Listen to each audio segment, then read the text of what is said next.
રાજકોટમાં જ થયું છે, અમદાવાદ મહાનગરપાલિકામાં પણ આવું પહેલા થઈ ચૂક્યું છે। ઢોરવાડામાં જ્યારે ઢોર પૂરવામાં આવ્યા હતા ત્યારે ગાયોના મોત ભૂતકાળમાં પણ થઈ ચૂક્યા છે, પણ જ્યાં ગુજરાતમાં ગાયો મરી રહી છે, આપણે 33 કરોડ દેવી દેવતાઓનો વાસ કહીએ છીએ, ગાયને માતા કહીએ છીએ, ત્યાં પાડોશી રાજ્ય મહારાષ્ટ્રમાં સરકાર દ્વારા એક મોટો નિર્ણય લેવામાં આવ્યો। સંજય સાથે જાણીએ।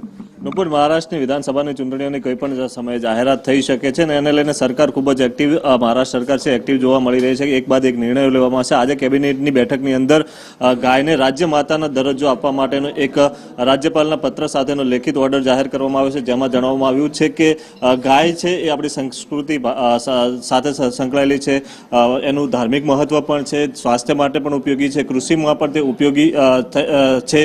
ઘણી વખત ગાયને માંગ ઉઠી છે કે ગાયને રાષ્ટ્રમાતાનો દરજ્જો આપવામાં આવે, પરંતુ કેન્દ્ર સરકાર તરફથી હજુ એ બાબતે કોઈ ચોક્કસ જાહેરાત કરવામાં આવી નથી અથવા તો તેને લઈને કોઈ ખુલાસો કર્યો। પણ મહારાષ્ટ્ર સરકાર કે જ્યાં ભાજપ અને શિવસેના શિંદે ગ્રુપની સરકાર છે ત્યાં આ ગાયને રાજ્ય માતાનો દરજ્જો જાહેર કરવામાં આવ્યો છે। ખાસ કરીને દેશી ગાયના સંરક્ષણ માટે થઈને આ નિર્ણય લેવામાં આવ્યો છે કે આ નિર્ણયનાથી દેશી ગાયોનું જે સંખ્યા અત્યારે હાલમાં ઘટી રહી છે, અત્યારે હાલમાં મોટા ભાગે છે એ સંકર ગાયો જોવા મળતી હોય છે, દેશી ગાયોની સંખ્યા ઉત્તરોત્તર ઘટી રહી છે।